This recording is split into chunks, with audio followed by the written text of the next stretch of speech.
Saberitaችሁ እዘጉልኝ በጣቴ ባገኘታ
መጀመሪያ አሰስመንት እንሰራለን።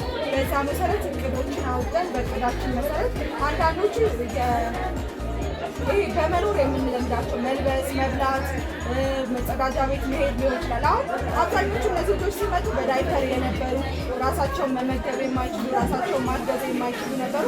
ያንን በስልጠና ዳግም አንድ ልጅ ምናልባት በ15 ቀን ራሱ መርዳት መጀመር የሚችል ልጆች፣ አንዳንዱ ደግሞ አመት ከምናምን ሊወስድበት የሚችል ልጅ ይኖራል። እንደ ልጆቹ የመቀበልና የጉዳታቸው መጠን ማለት ነው። ያንን እንደ ልጆቹ ጉዳትና እንደ ልጆቹ የመቀበል ችሎታ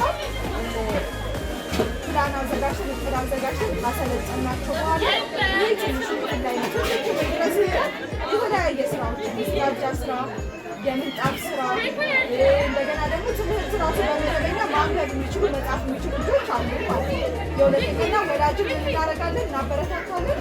መደበኛ ትምህርት ቤት አካቶ ላይ እንዲያስገቡ ልጆቹ የተሻለ ለውጥ ሲያመጡ አካቶ ላይ እንዲያስገቡና የወደፊት ደግሞ እቅዳችን ምንድነው የከተማ ግብርና ላይ ልጆቹን አሳትፈን የራሳቸውን ገቢ እያስገኙ ሁሉ ጊዜ እንዲህ ልዩ ፍላጎት ያለው ልጅ ሲሆን ምን ሊያደርግ ነው፣ ምን ሊሆን ነው፣ ለቤተሰብ ሸክም ሊሆን ነው፣ እናት ስትሞት ሊሆን ነው የሚባል ነገር ነው። ግን ራሱን እንዲችል ካደረግነው ብቁ ዜጋ ካደረግነው ግን ራሱን ችሎ ለሌሎች ማገዝ ነው እና ቤተ ምህረት ደግሞ ለዚህ ምሳሌ ነው። ሁለት ተማሪዎች ነበሩ፣ እናሳያችኋለን። ብሩክና መለስ ይባላሉ። እነዚህ ተማሪዎቻችን ግን አሁን ሰልጥነው ለቤተ ምህረት ሰራተኛ ሆነው ተቀጥረው እየሰሩ የሚገኙ ልጆች አሉ ማለት ነው እና ሁል ጊዜ ለእነዚህ ልጆች ትኩረት ሰጥተን አስፈላጊ ማንኛችንም ቢሆን አንድ ቦታ ላይ ተሰጥቶብኝ ባድግ እኔ ምናልባት ዛሬ እንደዚህ ሰው ፊት ወጥቼ መናገር የማልችልበት አጋጣሚ ነበር። ሁላችንም አስፈላጊ ትኩረት ካልተሰጠን በእድሜያችን ልክ ደግሞ የሚያስፈልገውን እንክብካቤ ካልተሰጠን የሆነ ቦታችን ላይ ውስንነት ይኖረናል ማለት ነው። ስለዚህ እነዚህ ልጆች ደግሞ ትኩረት ከተሰጣቸው ካሰለጠናቸው፣ ለእነሱ በሚገባው በእነሱ ልክ የሚሆነው ነገር ካደረግላቸው ለውጥ የሚያመጡ ልጆች ናቸው። ቤተ ምህረት ይሄንን ነው እየሰራ ያለው። አሁን ግን 52 ልጆች ብቻ ስላሉን አይደለም 52 ብቻ ያለው በተጠባባቂ ከ300 በላይ አሁን ደግሞ ወደ 400 እየተጠጋን ያለ ነው። ከላይ ያለን ሰፋ አድርገን ለመስራት አንደኛ ነገር ያሉ ልጆች፣ ሁለተኛ ደግሞ የኛ ገቢያችን ራሱ አንድ ዶነርም ስለሌለ ሰራተኛ መጨመር ያስፈልግናል፣ ክላስ መገንባት ያስፈልገናል። ያም ማድረግ አልቻለም። ይህ የምንመለከተው አሁን ይህ ስፍራ እየሰራንበት ያለነው ግቢ ኪራይ ነው። ኪራዩ በእርግጥ አሁን ባለው ግቢውን ስንመለከተው በማርኬቱን ስንመለከት በጣም ጥሩ ነው የምንከፍለው። ግን እንደኛ እንደ ቤተ ምህረት አቅም ግን ከባድ ነው። ምክንያቱም ይሄንን ስራ ስንጀምር 20 ሺህ ብር ነበረ የምንከፍለው፣ ግን ከ150 ሺህ በላይ ነው እየከፈልን ያለንና ይሄ ደግሞ ትልቁ ቻሌንጃችን ነው። ይሄንን ለመከላከል ምናልባት ይሄ 100 ምናምን ሺህ ብር ወደ ፕሮግራም ብናቶረው ብዙ ልጆችን ማካተት እንችላለን ብለን አምነን መንግስትን ቦታ ጠይቀን አሁን ወደ አራዳ ክፍለ ከተማ አፍንጮ በር አካባቢ ቦታ አድርገን ወደ 830 ካሬ ላይ ግንባታ ጀምረናል። ግን ግንባታ ስንጀምር ቃል የገባልን ዶነር የለንም። ግን እንደዚሁ ሌላ ስራ ማስኬድ እስከቻልን ድረስ ይህንንም ግንባታ እንገነባዋለን ብለን እናንተን አምነን ግንባታውን ጀምረናል። የግንባታውን ዲዛይን እናሳያቸዋለን። እንደገና ደግሞ ለሮሚ ሼር አረጋትና ሼር ታደረጋታች ግንባታው ያለበት አሁን የቁፋሮ ስርዓት አልቆ አሁን ሄክስቲን የሚባለው መሰራት ጀምሮ ያለበት ነው።